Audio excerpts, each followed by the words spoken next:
Salut les bienveilleurs, je profite de ce bel après-midi ensoleillé pour reconnecter avec les vidéos. Vous devez savoir que après mon voyage de 3 semaines au Japon et tout le temps nécessaire pour revenir à flot, il m'a été un peu difficile de me remettre à produire des vidéos comme je le faisais les semaines auparavant. Néanmoins, je me suis dit c'était une bonne occasion de profiter pour aujourd'hui, plein soleil, mais surtout parce que je viens de découvrir une nouvelle que je trouvais assez intrigante, questionnante, de vous proposer d'en parler. De quoi s'agit-il? Eh bien du nouveau logo d'Obsidian, bien sûr. Allez, on est parti.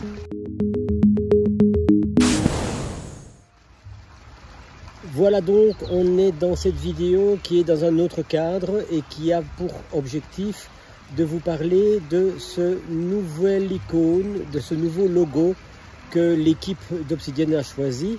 Alors il s'agit toujours bien d'une pierre d'obsidienne, mais elle a été considérablement arrondie et elle a, je dirais, voulu marquer le pas en insistant sur certaines valeurs, et c'est ça que je voudrais vous partager aujourd'hui. Alors concernant ces valeurs, elles ont été transmises par le CEO actuel de Obsidian, et en fait Obsidian vient de la pierre d'obsidienne, cette roche volcanique qui a été de tout temps, déjà dans, je dirais, nos ancêtres de la préhistoire ont utilisé cette pierre pour tailler, enlever des éclats et en faire une pierre de taille, une pierre aiguisée qui permet de faire des couteaux, des haches, enfin toutes sortes d'armes, des pointes de flèches qui leur servaient à chasser et pour assurer ainsi leur subsistance.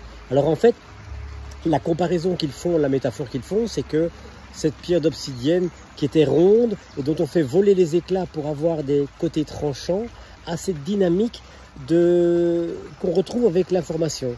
On est inondé d'informations, une masse incroyable d'informations, et le système Obsidian doit vous aider à affûter vos informations, affûter les prises de notes et rendre vos notes beaucoup plus aiguisées et à votre service. De la même manière qu'un outil vous aide à mieux travailler, eh bien Obsidian vous aide à mieux penser. Et je trouvais que la métaphore était particulièrement intéressante. Une autre chose qui a été soulignée par le CEO d'Obsidian, c'est que cette Obsidian est à la fois simple et à la fois, je dirais, élaboré, mais il est construit sur quelque chose de très stable. Et comme le dit le CEO, j'ai oublié son nom, là je ne me rappelle plus, mais il dit que effectivement c'est en regardant vers le passé qu'on peut s'assurer un bel avenir.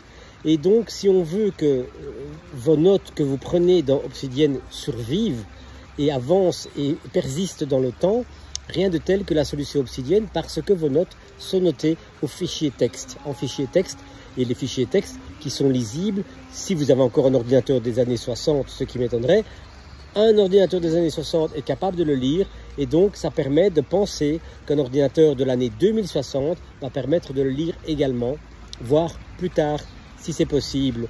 Et bien sûr, on ne connaît pas l'évolution de l'informatique.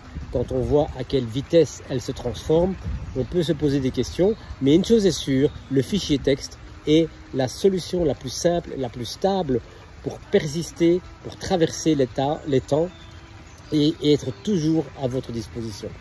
Une autre chose qui était aussi mise en évidence, c'est qu'en fin de compte, les hommes de la préhistoire taillaient la pierre pour en faire des usages. Une pointe de flèche, une pointe de lance, une hache, un couteau, tout ce que vous pouvez imaginer. Eh bien, c'est la même chose avec Obsidian comme application.